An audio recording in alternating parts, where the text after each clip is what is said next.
Welcome to Homeschooling and Life Unfiltered with Court and Jess, where real talk meets real life. Court and Jess are two friends, fellow moms, and business partners who live in different time zones and juggle homeschooling alongside motherhood and entrepreneurship. Jess is a mom of 8 and Court is a mom of 7, and together they're raising 15 kids and navigating the wild, wonderful world of homeschooling, each in completely different ways. Every week, we invite you to pull up a chair for honest conversations, practical tips, and uplifting encouragement. You'll hear from moms across the country who are homeschooling in a way that works best for their families. Whether you're a veteran homeschool mom just getting started or somewhere in between, this is your space to feel seen, supported, and inspired. Because no matter how different our paths may look, we are all in this together. Hello, welcome to Homeschooling and Life Unfiltered with Court and Jess. We are doing our holiday series, and today we're talking food. I love food. I do too. All right. You go ahead and start. What are your traditions around food around the holidays? Yeah. So we have a ton of kind of food traditions. I mean, since we're already past Thanksgiving, I'll just mostly focus on Christmas and New Year's. So we do kind of some of the, I don't know if I want to say traditional food holiday type things with like the decorating cookies. We always do like cutout cookies. And then have you ever had the wreaths?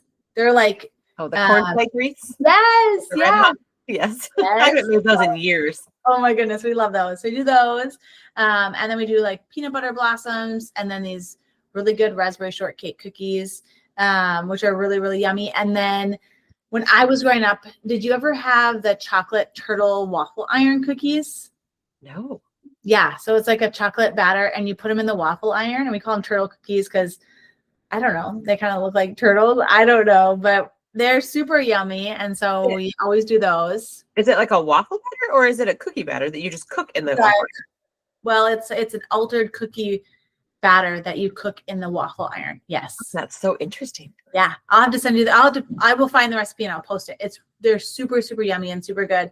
And then I think we talked a little bit about this in a different podcast, but we also do like the Scandinavian cookies, the rosettes and the krumkaka. And then my sister this year learned how to make lefse. And so I'm hoping that she'll teach us next year how to make it so we don't have to buy it. I don't know what any of those things are. You're going to have very Norwegian. So the rosettes are these amazing cookies that are like either like there's like kind of like a snowflake almost or a star, and they are out of this world and they're so light and yummy, and you can eat 1,000,000 of them and only feel like you ate one. So they're a little dangerous, but they're really good. And then krumkaka is a really super interesting one that you can make with like an iron, and it's really interesting. I've never made it myself. But my mother-in-law with some of my kids tried one year, but we usually just buy them. And then we do, so on Christmas Eve, we do like soups and appetizers. So that's what we do. So my mother-in-law comes and my mom, and my mother-in-law is an amazing cook. And so she does a ton of different appetizers. And then my mom, we have a super, really, really good wild rice soup recipe that's been handed down from the generations. And so we make that. And it's a very, that's just a really special tradition. We have like the original recipe from my family, and it's got like little, like my grandma's notes, like hide the bacon so nobody snitches it, and like just different neat things. And so we have that. And then we do, I'll do the New Year's ones next. So I'll let you go next. But we do that.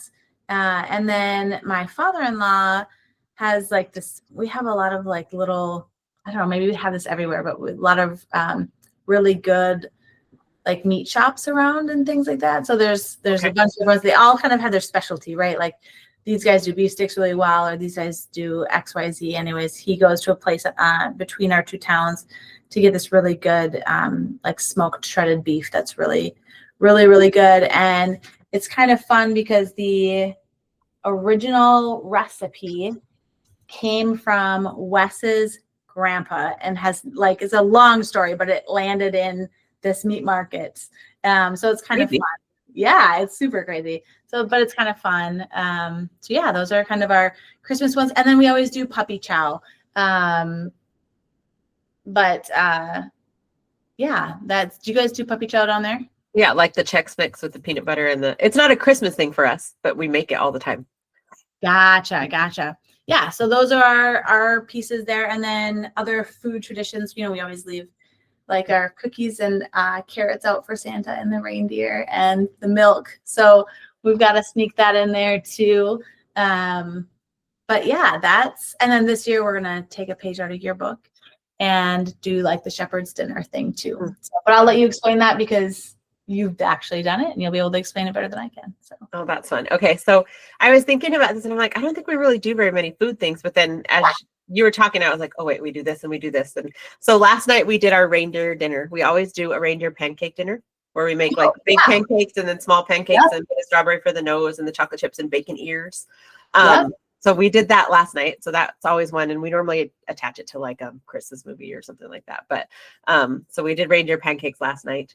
And yesterday I made all of our cutout cookies because today's activity on the Advent is to decorate the cookies. So I knew I wasn't going to have time today. So I made a bajillion cookies yesterday. So that's always a super fun one. I'm actually not even going to be here when they decorate today. It's the activity for tonight, but I'm going to a play. So the kids are going to decorate cookies. It's kind of nice to have like big kids that can do those things. Like I don't have to be there for all things. That's awesome. So question though, will you then, because I'm struggling with this, because we're also taking a page out of your book and doing the Advent activity, which has been super fun, calendar. So we have cookies that are earlier, but they're not going to make it to Christmas. So then do you make cookies again? No. Well, so that's just sugar. We have other things we bake. Like next Sunday, they're actually baking. Like that's our baking day. Like in quotation marks, whatever. But no, but sugar cookies freeze really good. So I laid it. So we'll freeze half of them. So do you decorate them, everything, and then freeze them? Yeah, and then you pull them out the night before? Yeah, I'll freeze them in like 3 batches, and then we'll just pull them out throughout the month as we need them. Got it. I will tell you, there were years like when because I have a baby, like I have a Thanksgiving baby and a Christmas baby. Those years we got to Christmas Eve and we had no cookies. Santa got Oreos because that's all we had in the house. So hey, you know what? You do what you got to do. And our Santa does not get milk; he gets a pop. He gets a Coke, a Coca-Cola Classic, or a Diet Coke. That's awesome. Well, glad he's not putting the same darn thing at every house. That would get exhausting. I always think that one's funny. Good variety. I used to collect Coca-Cola stuff, and so I have all of this Coca-Cola Christmas stuff because like there was a one year at Hallmark they did all the Coca-Cola Santa, like that was their. Oh yeah, I remember. So anyways, we've just done it ever since then. Sometimes we get like a nice fun bottle, like the Coke with like a snap, like a glass bottle. But anyways, that's so fun. So that's what I do. Sugar cookies freeze really good though because it makes a ton, and so I just pull them in batches and pull them out. Oh, that's such a good idea. Okay, sounds good. I'll have to look at what other cookies. I thought about maybe we could. I think there's gonna be some though that can't freeze, so then we're just gonna have to just have those early, and then we'll just have the sugar ones. I actually think every single recipe I make can be. I don't think scotcheroos actually. Which we make, we call them special K bars because we make it with special K and not Rice Krispie treats. Which I think you're the only person that's ever heard of those because it was like a Midwest recipe, like out of a newspaper when my grandparents lived in Indiana. But no one out here knows that. About K bars? Yeah, about special K bars. They call them scotcheroos out here because they make them with Rice Krispie treats. Oh, okay. Those actually freeze. Yeah, it's the exact same thing. That's so weird. Okay. Yeah, it's just a different cereal. But they all freeze. Yeah, you can freeze any of them. Okay. Yeah. So we make special K bars. We make these like caramel oatmeal chewies. They're like an oatmeal cookie with chocolate and caramel on. Those ones are delicious. We have a caramel corn recipe that's one of those like passed down from generation kind of things that like we make. My grandma's family always made peanut butter fudge, which I couldn't cook anything. I think like I'm pretty good at. Like I'm not a bad cook. I cannot make fudge for the life of me. It always ends up grainy. It ends up like I cannot do a candy thermometer and fudge. Like it just does not. I've given up. And my husband's favorite food is peanut butter fudge. Like that's his favorite. No. So my mom makes it. I'm like, I'm just giving this to you. Like I can do anything else. Give me all the sourdough bread. Give me the rolls. Give me all things. But I cannot do a candy thermometer. I have like this it's because I'm not patient enough. I try to do it too fast. Like I can't. I don't know. I have a problem. But I can do fudge. So there you go. There's my kryptonite, peanut butter fudge. I love it. Have you guys had I was thinking peanut butter. Have you ever made peanut butter popcorn? No. Oh What's my that? gosh. It's so amazing. A lady from our church made it for us once, and it's so amazing. And then I'm not a huge popcorn fan. Like, I love caramel corn. Yeah. It's peanut butter popcorn. And then recently on a trip, and I know we're totally digressing here, but we had ice cream popcorn. It had like chunks of ice cream cone, and it was like ice cream. It was with like chocolate on it or something like that. wasn't chocolate. It was like vanilla ice cream cone. It was the most amazing popcorn I've ever had in my Where was life. it from? It was from I think it was from the town Custer. It was in South Dakota. I can't remember. They have a lot of like touristy towns, and I think it was actually either in Hill City or I think Custer. Yeah. Oh, that's fun. Really good. Yes. The other thing that we make that's been a newer one to us has been the churro Chex Mix. It's I don't know fantastic. that one. It's kind of like caramel corn, like as far as how you make it, with you pour it over and you bake it, but then you sprinkle cinnamon sugar on it, and so it tastes like a churro, but you're eating Chex Mix. It's really good. Wait, you're eating Chex Mix or popcorn? No, it's Chex Mix. It's churro Chex Mix. So it's made with Chex cereal, so it's gluten-free. Okay. So Chex Mix, you have like pretzels and stuff in there? No, it's literally just Chex cereal. Okay. Okay. I'll try to make it before I come, because I'm coming to Minnesota. Maybe I'll make it. Grady actually makes it every year and sells it at the Maker's Market. That is awesome. Yeah. Okay. It's super easy. And it's completely addicting and ridiculous. I wonder if I tried it. Did he make it year one? Oh, you have bought it. You've had it. I think I did try it. Yes. Okay. Yeah, you did. You had some. You brought some home with you, I think. I mean, still bring some. Yeah, I'll see what I can do. We'll see how much baking I get done before I can go on Thursday. Okay, so we do that. So we do a rainbow. We do our elf dinner, like our spaghetti and meatball elf dinner. Most of the time we do like a roast beast, like a big roast dinner around and watch the Grinch, but we didn't have time this year on our calendar, so maybe we'll do it after Christmas. I'm not really sure. I'm running out of days. But Shepherd's dinner is by far the most fun one that we do. And I am really just talking about things that we make, because we have ones that we go get. Like we always go get like a special treat, like our Chick-fil-A has their peppermint milkshakes. Like we always make sure we go, do those things. But as far as things we make, the Shepherd's dinner is kind of a night. Some people do it Christmas Eve. So we've been doing it the Sunday before Christmas. Sometimes we do it on Christmas Adam. Like it just depends upon whatever day works in the schedule. But wait, what's Christmas Adam? Christmas Eve, like the day before Christmas Eve, Christmas Eve and Christmas Adam. I have no idea. I heard that a long time ago, and so it stuck my kids. I love it. Okay, I'm taking notes because we're doing our first Shepherd's dinner. All right, so we always do. So it's lights out. We have our white lights and our Christmas tree, and then we have candles.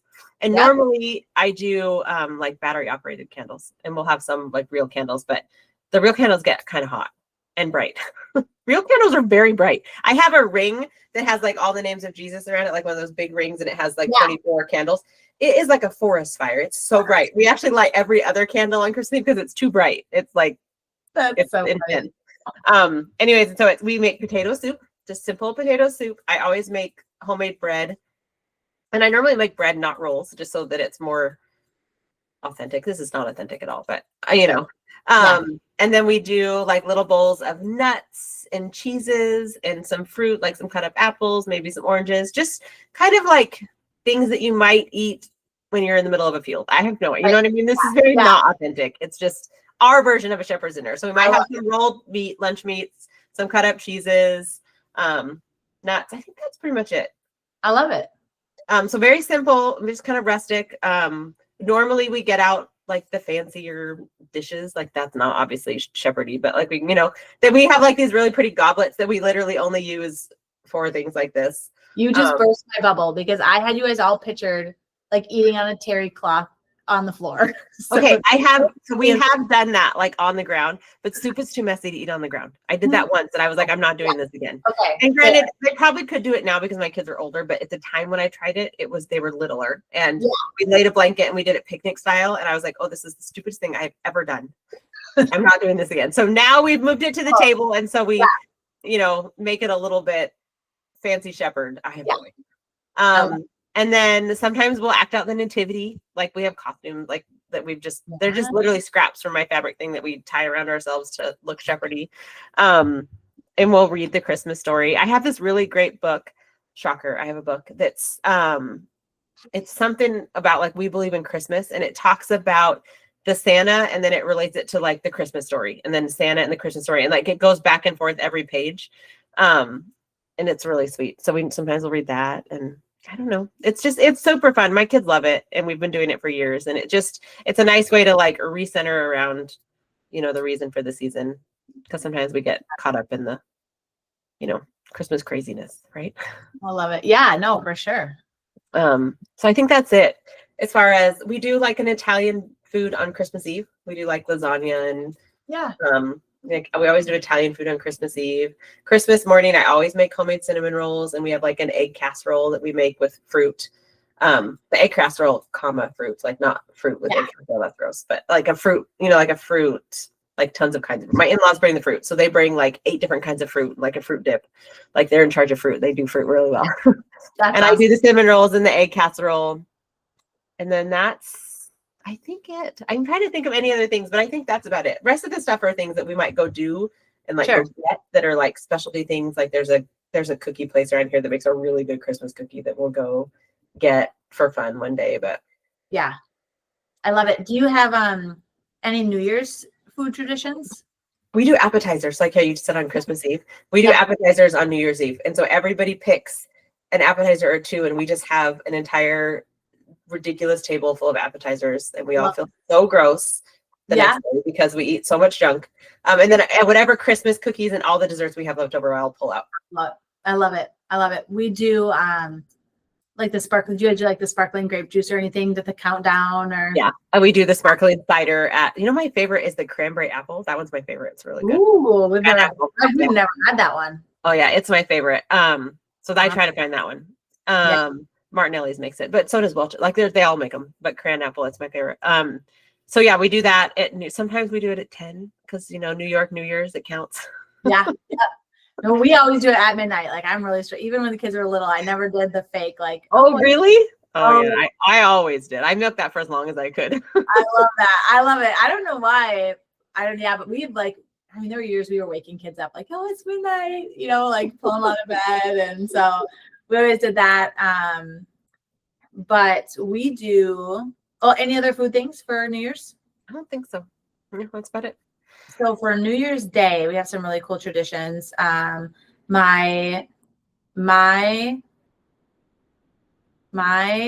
husband, so Wes's dad, Wes's mom's dad. There you go. Wes's mom's dad. I think that through. He was Pennsylvania Dutch. And so they always did like sauerkraut for good luck. So we have sauerkraut on and black-eyed peas on New Year's Day. And then have you heard of the grape tradition? So we have everybody gets 12 grapes, and then you say like January, and you grab your first grape, and if it's sweet, then it's going to be a good month. If it's sour, then something might be a little sour that month. So I would go through and I usually watch because I do not like grapes. So I love grapes. I don't know why I don't, but I can sometimes tolerate green grapes. But it's super fun. The kids love it. So January, then they do it, then February. I mean, you literally do 1 month at a time, and you go around the table. Do you write it down and record it and like see if it comes true? Nope, it's just for fun. Just for fun. And then we do like we do snacky, kind of like that, like the not totally appetizers, but just like snacky stuff for the New Year's countdown and the New Year's like waiting for the countdown and things like that. But yeah, those are kind of ours. Do you guys just do it as your family? And my mother-in-law. Yep, because the traditions really came from the New Year's Day traditions. I did not grow up with those. Those came from her side of the family. So she kind of takes it on. Like she brings the grapes. That's cute. And she makes the black-eyed peas and the sauerkraut and all that. So do black-eyed peas and sauerkraut go together, or you eat them separately? No, they're on the same plate, but they're not mixed in. Okay, I'm like, that sounds really weird. Yeah. So you don't put the sauerkraut on anything, you just eat sauerkraut? It's just plain sauerkraut. Yep. But my kids, so like we eat plain sauerkraut through the whole year. Like it's so healthy for you. Like as a side dish? Like just on its own. Like I cannot hardly keep it. Like if I have really good homemade, sauerkraut, it will disappear. I can't keep it. You want to go use it for your broth. Gone. So my one daughter didn't eat it. She's my oldest daughter, 22. She did not eat it for years, would never try it. I finally made her try it this summer. And then she went to house sit for somebody. So we went to the farmer's market. I got this amazing sauerkraut. She tried it. And then the next day it was gone. I'm like, is it already gone? She took it with her to go house sitting. My child, who for years refused to even try it, even on the good luck day, on New Year's Day. And now she's the last one to get hooked. But we'll all eat it plain.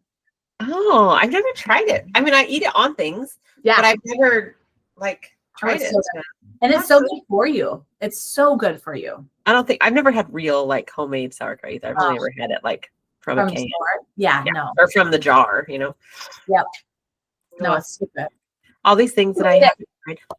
We made it one year on our own, in huge, the big food grade 5-gallon buckets. And you have to, give this big mallet thing and you've got to stomp it down. You got to stir it. I mean, it takes quite a long time and every day you have to go and do something with it. And it was phenomenal. It was so good. So I want to do it again, but it's been years since we made our own. That's a commitment. Yeah, it is, but it's so good. It's so worth it. All right. I love it. All right. This ends our holiday series. This was so fun to get to know the ins and outs of all the things, to hear different things. We'd love to hear what you guys do. What are your food traditions, or what are some things that you want to share with us? And we should try to take some pictures of cookies and things like that as we do them this year too, to share with the recipes. And share your recipes. If you have a favorite cookie or a holiday meal that you make or anything, link a recipe for us. All right. Well, thanks. And that is a wrap for today. Bye, everybody. Bye.